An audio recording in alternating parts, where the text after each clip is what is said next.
నమస్తే, welcome to Andhraprabha. నేను మీ శ్రావణి.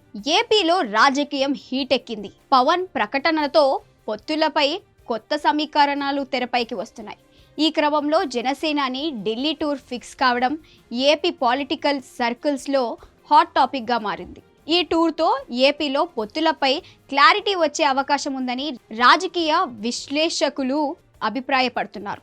దీంతో మూడు పార్టీల నేతలు పొత్తులపై ఎలాంటి క్లారిటీ ఇస్తున్నారనేది ఆసక్తికరంగా మారింది. ఏపీలో ఎన్నికల వేళ పొత్తుల్లో కొత్త లెక్కలు తెర మీదకు వస్తున్నాయి. పొత్తుల ధర్మంపై పవన్ టీడీపీ అధినేతను నిలదీశారు. తొలిసారిగా చంద్రబాబు నిర్ణయాలను ప్రశ్నించారు. ముఖ్యమంత్రి పదవిపై లోకేష్ చేసిన వ్యాఖ్యలపై కూడా తొలిసారి స్పందించారు. అదే సమయంలో సీఎం పదవి గురించి తాను చెప్పదలుచుకున్నది చెప్పారు. సీట్ల గురించి స్పష్టమైన సంకేతాలు ఇచ్చారు. ఈ సమయంలో బీజేపీ పాత్ర కీలకంగా మారుతోంది. ఇప్పుడు చంద్రబాబు ఏం చేస్తారనేది ఆసక్తిని పెంచుతోంది.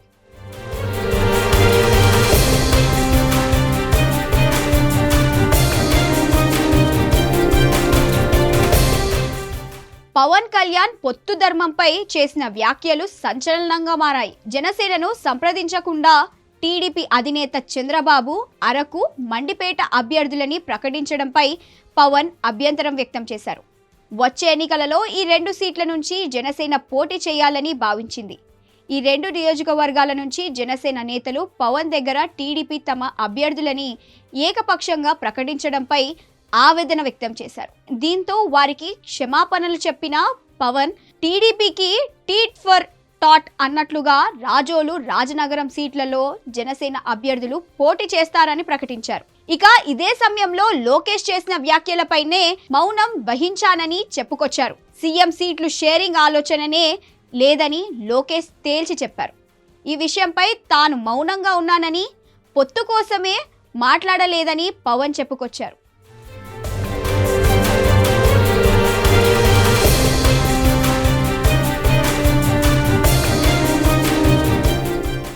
పరోక్షంగా తాను సీఎం రేసులో ఉన్నాననే సంకేతాలు కూడా కేడర్కు ఇచ్చారు. ఇదే సమయంలో స్థానిక ఎన్నికలలోనూ 3వ వంతు సీట్లు కోరుతున్నామని పవన్ స్పష్టం చేశారు. దీని ద్వారా పవన్ వచ్చే ఎన్నికలలో 3 వంతు సీట్లు కోరుతున్నారని, ఇదే విషయాన్ని ఇండైరెక్ట్ గా సంకేతాలు ఇచ్చారని పార్టీ నేతలు చెప్తున్నారు. 50 నుంచి 60 సీట్లు తీసుకోమంటూ తనకు సూచనలు వస్తున్న అంశాన్ని పవన్ వివరించారు. దీని ద్వారా పవన్ పెద్ద మొత్తంలోనే సీట్లు ఆశిస్తున్నట్లు స్పష్టమవుతోంది.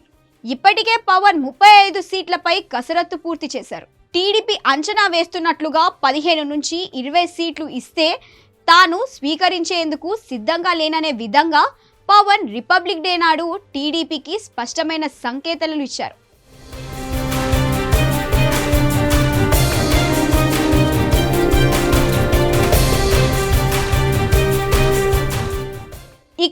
బీజేపీ తమతో కలిసి రావాలని చంద్రబాబు, పవన్ కోరుకుంటున్నారు. బీజేపీ ఏ విషయం తేల్చటం లేదు. బీజేపీ కలిసి రాకపోతే సిపిఐతో కలిసి వెళ్లాలనేది చంద్రబాబు ఆలోచన. ఈ క్రమంలో పవన్ ఢిల్లీ టూర్ ఫిక్స్ అయింది. ఈ టూర్లోనే పొత్తుపై బీజేపీ తమ వైఖరి స్పష్టం చేసే అవకాశం కనిపిస్తోంది. ఏపీలో రాజకీయ పరిణామాలను నిశితంగా గమనిస్తున్న బీజేపీ రాజకీయంగా కొత్త వ్యూహాలతో ముందుకు వెళ్తున్నట్లు కనిపిస్తోంది. ఇప్పుడు పవన్ పవర్ షేరింగ్ సీట్లపై చేసిన వ్యాఖ్యలతో పొత్తుల్లో చంద్రబాబు ఏకపక్ష నిర్ణయాలు ఉండవనే విషయం స్పష్టమైంది. భవిష్యత్ నిర్ణయాలలో పవన్ ఎలాంటి ప్రాధాన్యత కోరుకుంటున్నారో క్లారిటీ వచ్చింది. దీంతో ఇప్పుడు పవన్ డిమాండ్లకు చంద్రబాబు అంగీకరించేందుకు సిద్ధంగా ఉన్నారా లేదా, దీనిపై ఎలాంటి నిర్ణయం తీసుకుంటున్నారనేది రాజకీయంగా ఆసక్తిని పెంచుతోంది.